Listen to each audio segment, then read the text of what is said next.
प्रभु जी के करिले प्रार्थना हम शाम के 8 बजे।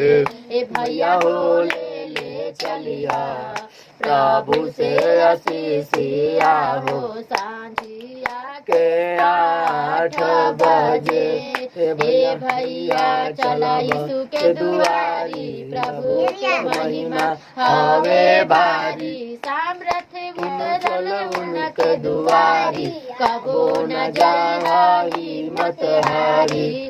सुनाए भैया चलो गावल जाई यीशु के भजनियान हो। सुनाए दीदी चलो गावल जाई प्रभु के भजनियान हो कि मिल के गावल जाई प्रभु से आशीषिया हो सांझिया के 8 बजे। ए बहिनी चल वचन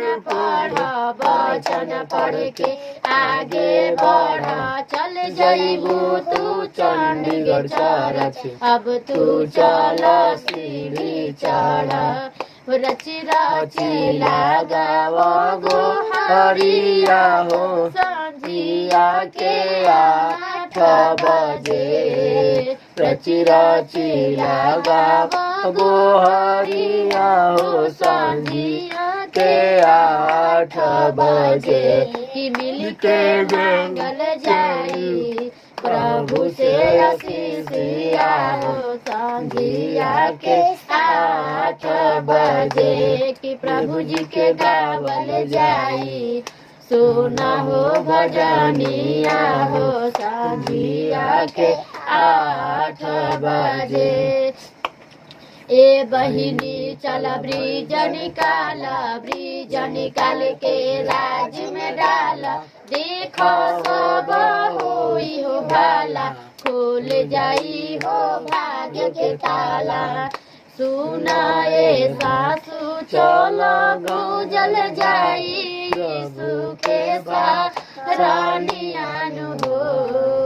सुनाए भैया चलो पूजल जाई प्रभु के रानियान हो कि मिल के मांगल जाई प्रभु से आशीषिया हो सांझिया के 8 बजे। कि प्रभु जी से मांगल जाई बुद्धि हो गया नवा हो सांझिया के 8 बजे। धन्यवाद धन्यवाद धन्यवाद। हालेलुया। हे महान दयालु पिता परमेश्वर, हे महान पिता प्रभु, हम आपकी दुआई करते हैं प्रभु जी।